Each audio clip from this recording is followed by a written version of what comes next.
Rafael, tudo bem, jóia? Danilo? Tranquilo? Opa, tranquilo.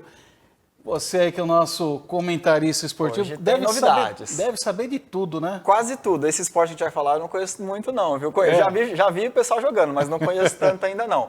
Mas você gosta de futebol, não gosta, Danilo? Futebol você gosta bastante, né? Você deve acompanhar também outros esportes, como que a gente vai citar, que é o beisebol. Não é um esporte muito comum no país, a gente sabe que o país é o do futebol, porém, já tem muitos adeptos e até um estádio, viu, pessoal, aqui no Brasil, para quem pratica a modalidade, né? Então, quem traz mais informações é o VT que a gente vai ter agora da TV Brasil.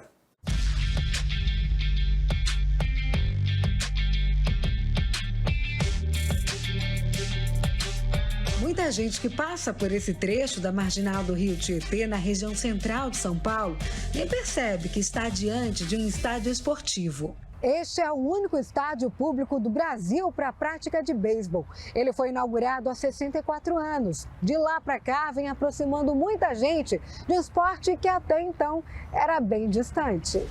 É o caso do Anthony, que admirava o esporte nos filmes e agora realiza um sonho de criança. Eu assistia um pouco na TV, jogava um pouco no videogame.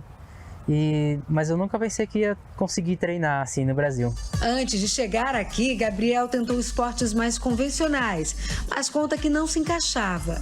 Quando eu era pequeno eu comecei fazendo natação, né? Aí depois de um tempo parei, fui fazer judô, acho que eu fiquei também pouco tempo, tive que parar. E fiquei um tempo parado, sem fazer nenhum esporte, e depois um dia meu pai começou a falar sobre o beisebol e eu comecei a praticar aqui junto com ele. O espaço é super democrático, tem homens, mulheres, jovens e pessoas mais velhas. Por volta do ano de 85 eu treinava aqui, né, na escolinha, daí eu fiquei muitos anos parado, e nesse ano eu resolvi voltar também pro beisebol, então é uma paixão de infância.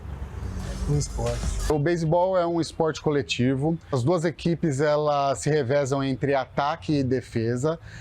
E o objetivo principal é marcar os pontos. Como? Batendo a bola o mais longe possível, ganhando as bases, primeira, segunda, terceira e de volta ao home plate para anotar a pontuação.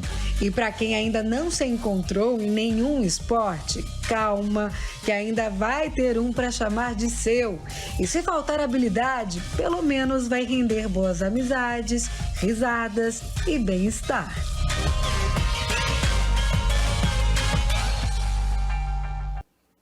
Você tem boa coordenação motora? Para jogar beisebol, talvez nem tanto, viu? Acho que ia precisar de um certo treino. Mas eu sei que você é um exímio lutador de jumô. Me falaram aqui, a produção me contou. Procede? Procede. Quer dizer, já fui muito bom aí no judô. Treinei bastante, mas deixa eu ver. Acho que eu não vou tempinho que não acho que eu não vou fazer mais a conta não, porque senão vou ficar muito velho, exatamente. Né? Deixa passar. Digo isso porque eu sou um adepto, gosto de Muay Thai, gosto de boxe, gosto de kickbox, mas agora a gente vai falar de Krav Maga, que é uma arte marcial, principalmente para defesa pessoal, né? Que ajuda no condicionamento físico, na saúde mental e, como a gente disse, é claro, também na defesa pessoal, mais um VT da TV Brasil. Estresse em alta e condicionamento físico bem... Esse era o Jonathan há 5 anos e meio antes de começar a praticar o Krav Maga. Foi um divisor de águas na minha vida. Me sinto uma pessoa muito mais segura. Quando vou estar na rua, em outro lugar, me sinto mais seguro. Sei o que eu vou fazer pela repetição.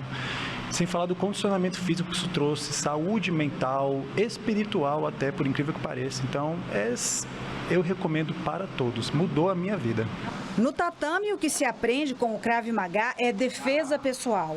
Movimentos técnicos que podem evitar situações de violência, como, por exemplo, um estrangulamento, uma ameaça com faca e até um puxão de cabelo. Nesse caso, a dica é segurar a mão do agressor e desestabilizá-lo com um chute na genitália.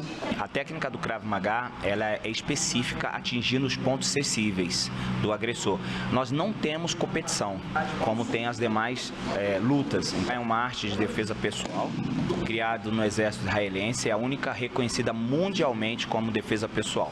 Não dá para contar quantos movimentos são ensinados no Krav Maga, nem o momento certo de usar cada uma das técnicas. E é aí que entra o controle emocional, que ajuda a identificar as situações de risco. vai chegar um determinado ponto que você precisa ter conhecimento técnico e a capacidade mental para poder realizar a defesa propriamente dita, né, independente do que vai ser feito. Por quê? O Krav Maga ele atinge os pontos sensíveis do agressor, olho, boca. O que você acha dessa? É bacana, hein? É bacana, é diferente. Como eu falei, eu prefiro esportes que não tenham tanto contato, de ir pro chão, tipo jiu-jitsu, prefiro boxe, kickbox, mas acho o Krav Maga também bem interessante, até para as mulheres, viu, pessoal? Defesa pessoal feminina, o Krav Maga é uma ótima pedida aí num país tão violento como o nosso para as mulheres, né? Ninguém precisa se envolver com violência, mas é sempre bom a gente ter algum meio para se defender. Tem um outro esporte também que é muito bom, né? A gente estava conversando em off aqui, que é o Aikido, que é uma luta japonesa, né? A técnica lá dos samurais, né? Muita utilização de espada. E principalmente, eu não sei se você tinha esse conhecimento, os golpes, a maior parte deles são por torção de mão. Olha só. Então, o praticante ele não tem que fazer muita força, é questão de jeito. É uma torção no punho do sujeito, você faz ele rolar de dor pelo chão. Espero não sentir essas dores tão próximas aí não, viu? Vamos falar de futebol agora, Danilo? Vamos falar. Parece que o Tite lançou hoje a escalação da seleção. Sim. Tem alguma novidade? Não tem nenhuma surpresa. Tem algumas controvérsias. A gente estava comentando também aqui nos bastidores. Tem gente que não queria esse, não queria aquele. Mas nada de surpresa. Todos os atletas que o Tite chamou já integraram a seleção em outros momentos ou outras partidas recentemente. Mas o Tite deixou aí uma lista bem robusta. Acredito que o Brasil tem grandes chances com o que ele escolheu para levar para a Copa do Mundo no Catar. Mas ainda assim gerou umas certas controvérsias aí entre alguns torcedores, mas que vai dar pano para manga aí para algumas semanas ainda, até o dia 24, que é quando o Brasil entra em campo. Mas quer acompanhar quem foram os escolhidos aí? Vamos ver. Quem então vou pedir para os meninos colocarem então, vou começar pelos goleiros ali, ó. O Alisson do Liverpool, o Ederson do Manchester City, e o Everton do Palmeiras. Três grandes goleiros, viu? O Everton não tem como, né? Grandes goleiros aí para integrar a seleção. O próximo, os nossos laterais direito, essa é o pessoal reclamar um pouquinho. O Daniel Alves, que está tecnicamente treinando sem time, né? Tá jogando no Pumas dos Estados Unidos, mas ainda assim foi uma certa controvérsia. Aí o pessoal acha que não deveria ter ido, mas o Tite disse que levou até pelo conjunto, né? Por ele ser bom de grupo, por ele ser um dos mais experientes, acabou levando. E o Danilo também, da Juventus. Aí vamos para o próximo agora. O lateral esquerdo foi o Alexander, da Juventus, e o Alex Telles, do Sevilha. Esses dois incontestáveis, viu, Danilo? Quem estava acompanhando a seleção brasileira não tinha como levar outros atletas a não ser esses daí. Vamos para os zagueiros. Aí tem o Bremer, da Juventus, Éder Militão, do Real Madrid, Marquinhos, do PSG e Thiago Silva, do Chelsea. Esses quatro também não tinham, jogaram com o Tite quase todos os jogos, não tinham. O Marquinhos foi o atleta que mais jogou, se não me engano, com a seleção do Tite, viu? Vamos para o próximo, então. Meio-campistas. Aí já tem novidade. Casemiro é um bom nome aí. Casemiro é um ótimo nome. O Everton Ribeiro, campeão com o Flamengo, tanto da Copa do Brasil e da Libertadores, integrou. Ele já estava nos últimos jogos pela seleção, mas integrou agora definitivamente para a Copa do Mundo. Bruno Guimarães, do Newcastle. Esse atleta é bom ficar de olho, bom menino, que deve ser uma das promessas da seleção brasileira nessa Copa do Mundo. Vamos seguir aí com mais meio campo ainda. O Fabinho, do Liverpool. O Fred, do Manchester United. Perdão ali o nosso erro ali de ortografia. E o Lucas Paquetá, do West Ham. Também desculpa pela ortografia. Vamos para a próxima. Os atacantes. Aí eu acho que não tem nenhuma novidade. É o Pedro do Flamengo, também campeão da Copa do Brasil e da Libertadores. O Rafinha do Barcelona. Richarlison do Tottenham. O Rodrigo do Real Madrid. O Vini Júnior do Real Madrid. Tem mais atacante ainda para completar. Tinha mais atacante ali para completar. Ficou faltando, eu vou ler aqui para vocês. Só para pegar aqui a final da convocação, porque teve também o Anthony do Manchester United, o Gabriel Jesus do Arsenal, o Gabriel Martinelli do Arsenal também, e o Neymar do PSG. Depois ficou faltando isso daí, à noite a gente traz a lista completinha. E eu trouxe também os jogos, para a gente saber quando o Brasil entra em campo e contra quem. A gente estava comentando que a Sérvia, né, o adversário difícil do Brasil. O último jogo o Brasil venceu a Sérvia por 1-0, foi antes da Copa do Mundo de 2014 aqui no Brasil, mas ele estreia então contra a Sérvia dia 24/11 às 4 horas. O detalhe é que a Sérvia vem invicta para essa Copa do Mundo. Ela não perdeu nas eliminatórias, são 6 vitórias e 2 empates. Depois, no dia 28, o Brasil encara a Suíça às 13 horas, à 1 da tarde, né, perdão. E depois, Camarões e Brasil, dia 2/12 de dezembro, às 4 horas da tarde. Isso horário de Brasília. Horário de Brasília. Tem jogo lá, vai estar um pouquinho mais pro fim da tarde, né? Mas aqui é todos os horários de Brasília. O Brasil tem chances, o grupo não é difícil, dá para passar sim. Depois começa a ficar difícil, pode pegar Portugal, pode vir outras equipes mais difíceis aí, mas a princípio dá para passar nessa primeira fase.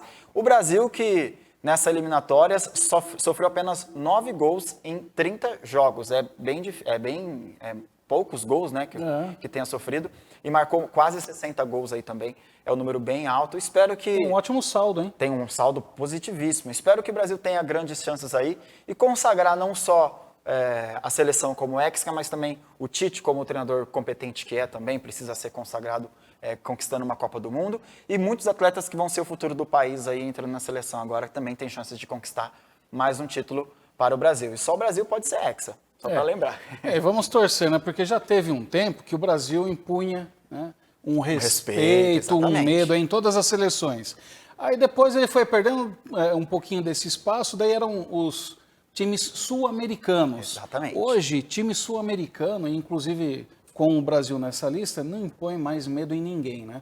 O futebol europeu, sobretudo, evoluiu bastante. O futebol asiático também vem evoluindo muito. O Japão é uma ótima seleção, não para conquistar título, mas para atrapalhar bastante aí nessa Copa. Mas será que a gente pode dizer que não tem franco favorito para essa Copa? Não, tem sim. O Brasil é franco favorito, a França é franco favorito, a Alemanha é sempre é uma equipe nova que está chegando agora, mas tem chance também de título. E eu vou colocar uma seleção que muita gente pode não acreditar, mas a Bélgica pode dar um trabalho nessa Copa do Mundo, tanto para as seleções que enfrentar ou até mesmo para chegar no título de campeão mundial. Acho que a Bélgica vem forte por aí também. Interessante. A Holanda participa dessa? A Holanda participa também, também. Mas eu acho que uma das favoritas também. Mas eu acredito que Brasil e a França estão mais à frente dessas seleções, até pelo conjunto, mais tempo juntas, né? Mais tempo jogando junto. A gente tem o Mbappé do outro lado, né? Então acredito que tenha as chances de chegar também forte aí nessa final da Copa do Mundo. Vamos torcer. Eu aposto que o Mbappé vai ser o nome da Copa, hein? Bem provável que seja o nome da Copa, está concorrendo como melhor do mundo também, deve chegar. A gente sabe que a seleção que chega como campeã no final, né, como campeã do mundo, geralmente o atleta de uma dessas seleções é eleito o melhor do mundo. Então, se o Brasil chegar, o Neymar tem grandes chances. Se a França chegar, o Mbappé tem grandes chances também de ser o melhor do mundo. Vamos ver então. A nossa estreia é dia 24, mas a Copa ela começa dia 20. Dia 20, com o jogo entre Catar e Equador também. Então é isso aí, vamos ficar ligadinhos. Vamos acompanhar. Obrigadão. Nada.